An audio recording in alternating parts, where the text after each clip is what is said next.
നമസ്കാരം, കൊട്ടാരക്കര മീഡിയയിലേക്ക് സ്വാഗതം. അടുത്ത വർഷം മോദിയെ നേരിടാൻ അയാൾ രാജ്യസഭയിൽ ഉണ്ടാകും.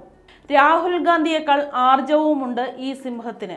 ആരവമുയർത്തി അയാൾ വീണ്ടും തെരഞ്ഞെടുപ്പ് ഗോദയിൽ ഇറങ്ങി. മക്കൾ നീതി മയ്യത്തിന്റെ ചിഹ്നം വഹിച്ച വാഹനത്തിലാണ് അയാൾ വോട്ട് തേടുന്നത്. അയാൾ മറ്റാരുമല്ല, ഉലക നായകൻ കമലഹാസൻ. സ്വന്തം പാർട്ടിക്ക് വേണ്ടിയല്ല ഇക്കുറി വോട്ട് നേടൽ, പകരം DMK മുന്നണിക്ക് വേണ്ടിയാണ് എന്ന് മാത്രം. DMKയുമായി മുന്നോട്ട് വെച്ച ധാരണ പ്രകാരം അടുത്ത വർഷം കമൽഹാസന് രാജ്യസഭയിൽ സീറ്റ് ലഭിക്കും.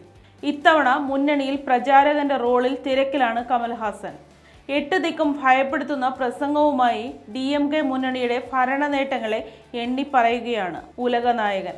ഈറോഡ് മണ്ഡലത്തിൽ DMK സാരഥി E പ്രകാശിനു വേണ്ടിയാണ് കമൽഹാസൻ നിലവിൽ രംഗത്തുള്ളത്.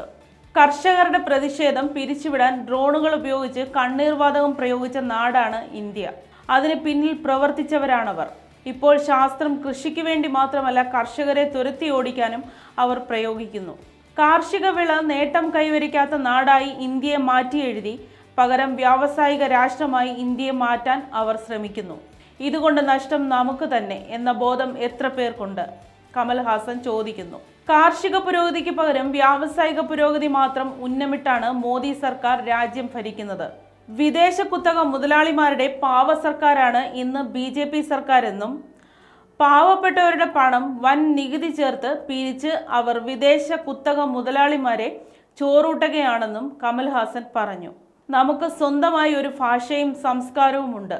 അടിച്ചേൽപ്പിക്കുന്ന നടപടി അങ്ങേയറ്റം ശരികേടാണെന്നും കമൽഹാസൻ ചൂണ്ടിക്കാട്ടി. ദുരന്ത സമയത്ത് കേന്ദ്ര സർക്കാർ പണം നൽകാതെ തമിഴ്നാടിനെ തഴഞ്ഞു. എൻട്രൻസ് പരീക്ഷ എന്ന പേരിൽ കുട്ടികളുടെ വിദ്യാഭ്യാസം ഇല്ലാതാക്കുന്ന രീതി ശരിയല്ലെന്നും അദ്ദേഹം കൂട്ടിച്ചേർത്തു. കേന്ദ്ര സർക്കാരിനെ ഉന്നമിട്ടായിരുന്നു കമൽഹാസന്റെ പ്രസംഗം മുഴുവൻ. പ്രസംഗത്തിന് മുമ്പ് ഈറോഡിൽ വെച്ച് മുഖ്യമന്ത്രി AK സ്റ്റാലിനുമായി കമൽഹാസൻ ചർച്ച നടത്തിയിരുന്നു. 2018 ഫെബ്രുവരി 21 മക്കൾ നീതി മയ്യം പാർട്ടി രൂപീകരിച്ച അദ്ദേഹം 2021 നിയമസഭാ തെരഞ്ഞെടുപ്പിൽ കോയമ്പത്തൂരിൽ ജനവിധി തേടി 2ാം സ്ഥാനത്തെത്തിയിരുന്നു.